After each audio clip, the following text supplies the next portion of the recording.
성도 여러분 잘 주무셨지요? 오늘 하루도 말씀으로 승리하는 하루가 되시기를 바랍니다. 오늘의 말씀은 마태복음 20장 1절부터 16절 말씀이 되겠습니다.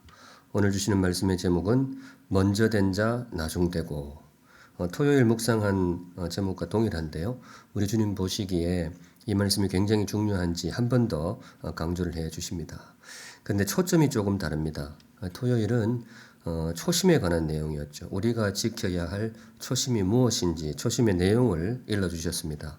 구원의 감사, 헌신의 기쁨, 그리고 예배의 감격, 그 초심을 잃지 말라. 그 내용을 일러주셨는데 오늘은 초점이 원인에 있습니다. 초심을 잃어버리는 원인이 무엇인가? 신앙의 초심을 잃어버리게 만드는 질병이 무엇인가? 질병이 우리의 건강을 앗아가듯이 신앙의 초심을 잃어버리게 하는 질병도 있다는 것입니다. 묵상하실 때에 우리의 모습이 아니기를 바랍니다. 제일 먼저 공로의식입니다. 공로의식. 나도 무언가를 했다라는 공로의식. 그게 들어올 때에 우리 신앙의 초심이 상처를 입게 됩니다. 오늘 본문의 비유를 흔히 포도원 품꾼의 비유라고 부르는데요. 포도원 주인이 일꾼을 부릅니다. 그런데 한꺼번에 부르지 않고 시차별로 불러요. 일찍 부르는 사람도 있고 또 나중에 불려오는 사람도 있습니다. 우리 삶의 모습, 우리 신앙의 모습을 빗대신 비유인데요. 주님을 먼저 만난 사람도 있고 또 주님을 나중에 만난 사람도 있다는 겁니다. 신앙생활을 일찍 시작하신 분도 있고 늦게서 주님을 만나서 신앙생활을 늦게 시작하시는 분들도 있다는 것인데 비유를 통해서 그걸 소개해 주시는 거예요.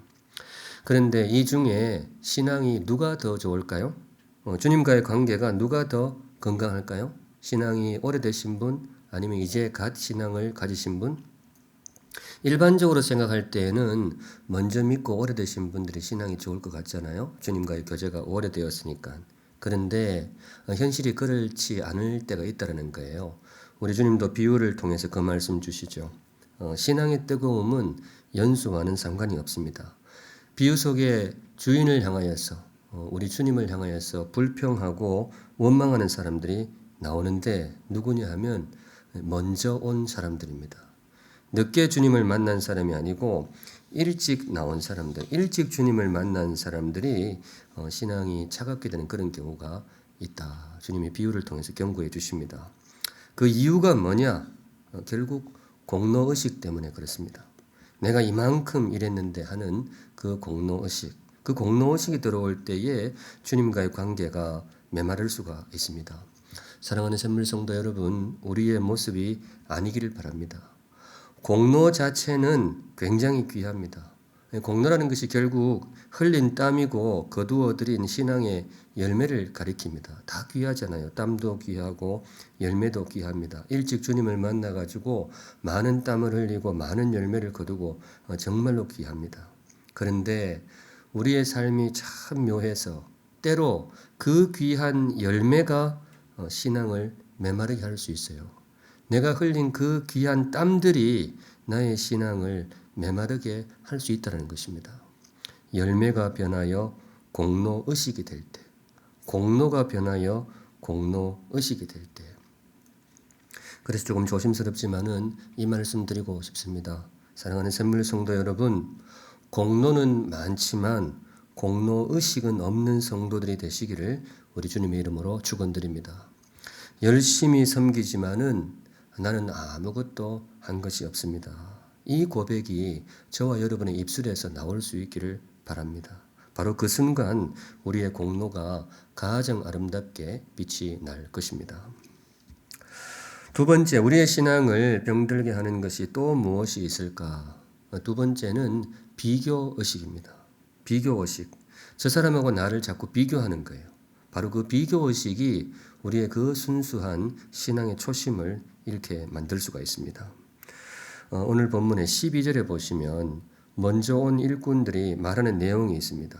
주인에게 말하기를 나중에 온 이 사람들은 1시간밖에 일하지 아니하였거늘 그들을 종일 수고하며 더위를 견딘 우리와 같게 하였나이다. 이 비교를 하는 거예요. 자기들은 일찍 왔는데 저 사람들은 늦게 왔다. 이걸 비교를 하고 있는 거죠.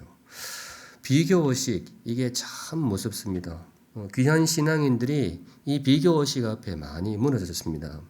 대표적으로 사울 왕이죠. 이스라엘의 초대 왕으로 세움받았던 그 사울, 정말로 멋있고 귀한 사람이었습니다. 시쳇말로 정말로 임금감이었어요.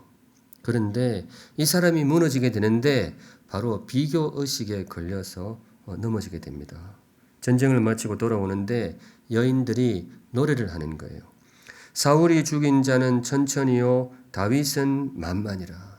이 사울과 다윗을 비교를 하는데 여기서 사울이 무너져 버립니다. 사실은 여인들이 좀 나빴다고 할 수 있어요. 그런 노래를 부르면 안 됩니다. 아무리 강한 사람도 사실은 비교 앞에 무너지는 경우가 많이 있습니다. 아이들 키울 때에 제일 안 좋은 게 비교하는 거라고 그러잖아요. 물론 신앙의 힘으로 믿음으로 이겨내야 됩니다. 그런데 참 인간이 연약한지라 그 비교 의식을 이겨내기가 쉽지 않아요. 바라기는 주님 주시는 힘으로 비교 의식에서 벗어날 수 있기를 바랍니다. 그게 진짜로 강한 신앙인이고 정말로 성숙한 신앙인입니다. 남들하고 비교하기보다 오히려 어제의 나와 비교해서 신앙의 길을 묵묵히 걸어가는 그런 성도들 되시기를 주님의 이름으로 축원드립니다. 마지막으로 우리의 신앙을 병들게 하는 질병이 무엇이 있을까? 제가 공로의식도 이야기하고 비교의식도 이야기했는데요. 마지막은 이겁니다. 은혜의 망각. 은혜를 잊어버리는 망각. 이게 우리의 초심을 잃어버리게 만들고 우리의 신앙을 병들게 할 수 있습니다. 공로의식과 비교의식을 이야기를 했는데 사실은 그 이면에 뿌리가 있는데 뿌리가 같아요. 그게 바로 은혜의 망각입니다. 은혜를 잊은 곳에 공로의식이 들어옵니다. 은혜를 망각한 자리에 비교의식이 싹틉니다. 정말로 신앙의 초심을 잘 유지하려면 이 은혜를 기억할 줄 알아야 됩니다. 먼저 온 품꾼들이 잊어먹었던 게 바로 이겁니다. 나를 불러주신 주님의 은혜. 우리 본문의 예수님의 비유를 보면 뉘앙스가 꼭 주인이 필요해서 일꾼들을 부르는 게 아닙니다. 사실은 주인이 다 할 수 있어요. 그런데 일꾼들을 위해서 불러주신 거예요. 하나님의 나라가 그렇습니다. 하나님의 나라가 이렇게 흘러가고 하나님의 나라가 세워져 가는데 우리가 꼭 필요하냐? 아닙니다. 전능하신 주님의 능력으로 충분히 가능합니다. 주님만으로 충분합니다. 오히려 더 잘 될 수가 있어요. 우리가 빠지면. 그런데 주님이 우리를 불러주시는 거예요. 왜냐? 그것이 바로 우리의 구원이고 그것이 바로 우리의 영광이기 때문에 그렇습니다. 주님이 그 귀한 하나님 나라의 역사에 우리를 참여시켜 주시는 겁니다. 그 부르심 자체가 은혜입니다. 우리의 공로가 있다면 그 공로조차도 주님의 은혜입니다. 이것을 기억할 때에 우리의 신앙이 더욱더 건강하고 튼실해질 수 있습니다. 우리 귀한 찬양이 있잖아요. 나를 지으신 이가 하나님, 나를 부르신 이가 하나님, 나를 보내신 이도 하나님. 그 다음 구절이 나의 나 된 것은 다 하나님의 은혜라. 다 하나님의 은혜라. 이 찬양이 우리의 고백이 되기를 바랍니다.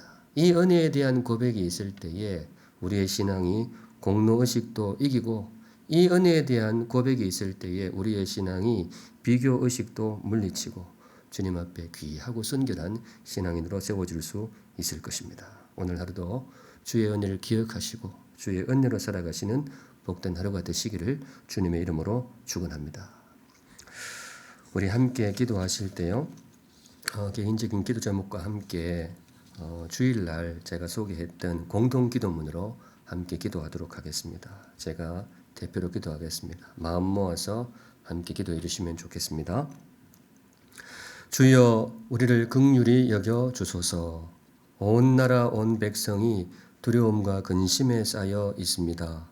주의 자비를 베푸셔서 질병에서 우리를 보호하시고 속히 이 두려운 어둠에서 벗어나게 하소서. 삶의 모든 영역이 위축되고 백성의 삶은 더욱 어려워집니다. 눈에 보이지 않는 전염병 앞에 인간의 연약함을 뼈저리게 깨닫습니다. 이 땅의 교만과 횡행하는 음란과 탐욕의 죄를 용서하시고 교회답지 못하고 성도답지 못했던 우리의 허물을 용서하소서. 방역 당국과 의료진에게 힘과 지혜를 더하셔서 질병의 기세가 꺾이고 확진자들이 건강을 되찾게 하옵소서. 온 국민이 하나가 되어 이 위기를 극복하게 하옵소서. 가족을 잃고 장례도 제대로 치르지 못하는 유족의 아픔을 위로하소서. 평범해 보이던 일상이 결코 평범하지 않았음을 깨닫습니다. 무심하게 지나왔던 일상이 감사의 제목이 되게 하소서. 어려운 때일수록 참된 예배자로 서게 하소서. 모이지 못하는 섭섭함이 불평이나 원망이 아니라 예배를 더욱 사모하는 뜨거움이 되게 하소서. 힘겨운 시기에 성도의 성숙함을 더욱 드러내게 하시고 섭리 가운데 드러나는 악한 세력이 결정적으로 무너지게 하소서. 그간 어둠에 쌓여 있던 영혼들이 주께로 돌아오게 하시고 교회는 그들을 주님께로 인도할 성숙한 울타리가 되게 하소서. 평탄할 때에도 힘겨울 때에도 우리가 주의 손안에 있음을 믿습니다. 우리를 불쌍히 여겨 주소서. 우리에게 긍휼을 베풀어 주소서. 자비로우신 예수님의 이름으로 기도합니다. 아멘. 오늘 하루도 승리하시고 건강한 하루가 되시기를 주님의 이름으로 축원합니다.